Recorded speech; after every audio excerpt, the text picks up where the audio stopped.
আল্লাহ যদি পরীক্ষা নিতেন, আপনার সিটটা যদি সাপের পাশে বসতো,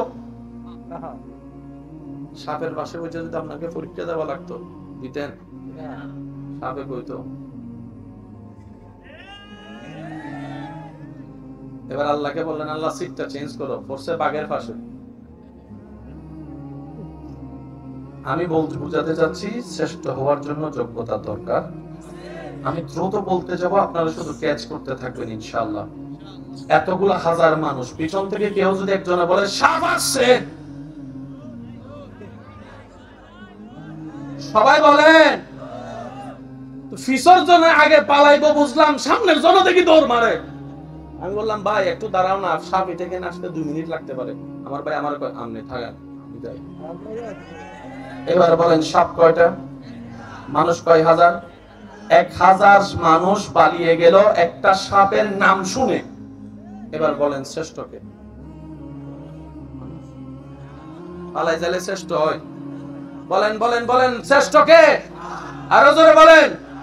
এবার আল্লাহ তাআলার দরবারে সাপে প্রশ্ন করে, আল্লাহ আমার নাম শুনে তোমার শ্রেষ্ঠ সৃষ্টি পালাই গেছে, এবার বলো শ্রেষ্ঠকে? রব বলে যে সাপ তোর কথা সত্য, তারপরও আমি রবের দৃষ্টিতে মানব শ্রেষ্ঠ।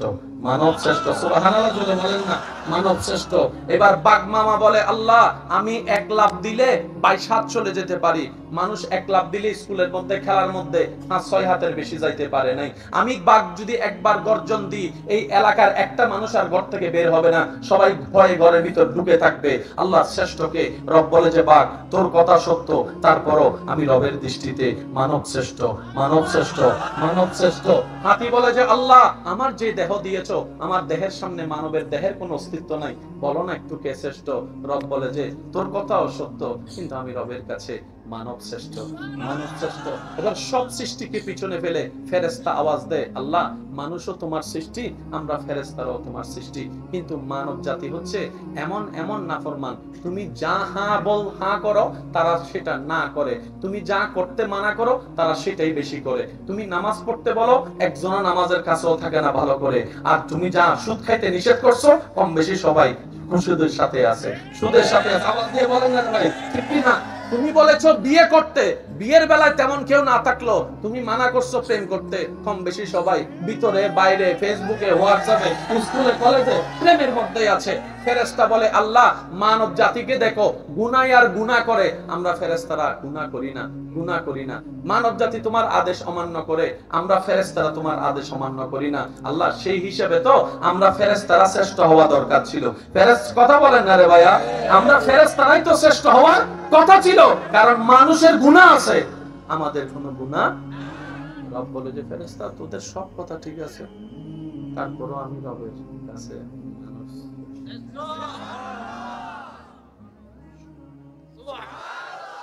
যারা মানুষ তারা কইেন সুবহানাল্লাহ।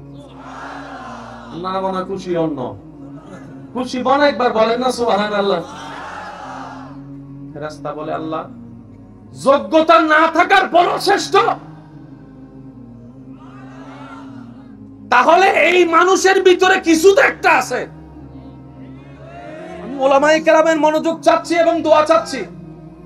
আল্লাহ তুমি যেহেতু বাঘের পিছনে ফেলে মানুষকে সামনে রেখেছো, হাতিকে পিছনে ফেলে মানুষকে সামনে রেখেছো, জিবরাইলকে পিছনে ফেলে মানুষকে সামনে রেখেছো, নিশ্চয়ই এই মানবের ভিতরে কিছু তো একটা আছে, কিছু তো একটা আছে। সুবহানাল্লাহ বলেন না, কিছু তো একটা জোরে বলেন, কিছু তো একটা আছে। রব বলে যে হ্যাঁ হ্যাঁ আছে।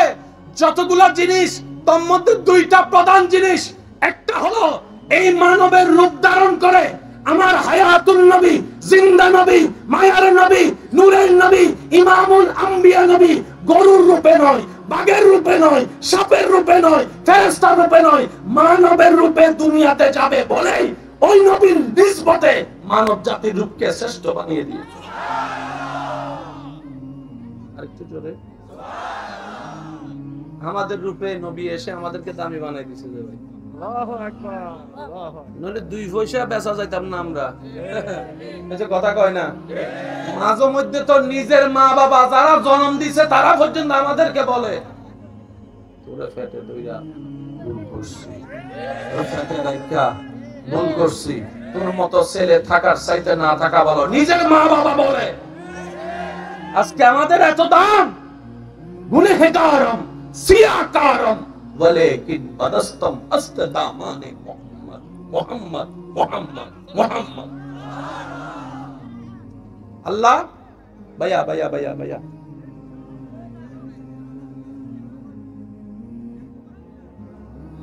অনুরোধ অনুরোধ অনুরোধ, আমি আপনাদের মেহমান না ভাইয়া, মেহমানদারি আছে তো না ইনশাআল্লাহ। অনেক সময় ভালোবাসাও জ্বালা হইয়া যায়, বেশি কেয়ারিং নিলে আর সংসার করতে ইচ্ছা করে না। হাঁটতে বসতে যদি বউ ফোন দেয়, ভাত খাইছো নি, হাত মুছছো নি, মুখ ধুইছো নি, চা খাইছো নি, চার কাপ রাখছো নি, তখন জামাই কয় আই হেট ইউ।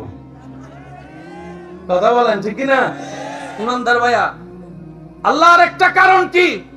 এটা বদদামি কথা ভাই, একটু নিয়েন। আল্লাহ পাক বলে মানবের দেহের ভিতর আমি এমন একটা স্টেশন দান করেছি, যে স্টেশন, যে রাডার, যে নিয়ামত আমি আল্লাহ কাউকে দিই নাই। যুবকরা একটু আওয়াজ দিয়ে বলেন সুবহানাল্লাহ।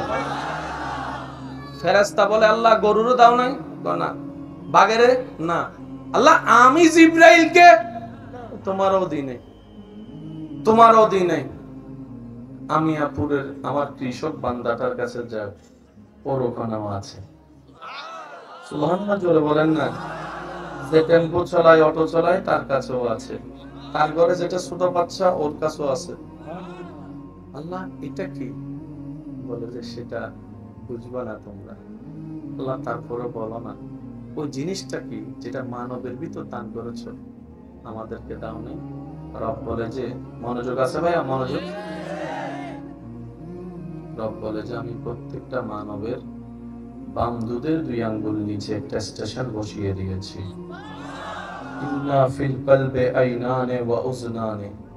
আমি আমার বান্দার, প্রত্যেকটা বান্দার বাম সাইডে এমন একটা স্টেশন দান করেছি, সে যদি স্টেশনটাকে অ্যাক্টিভ করতে পারে, ওইখানে 2টা চোখ খুলে যাবে।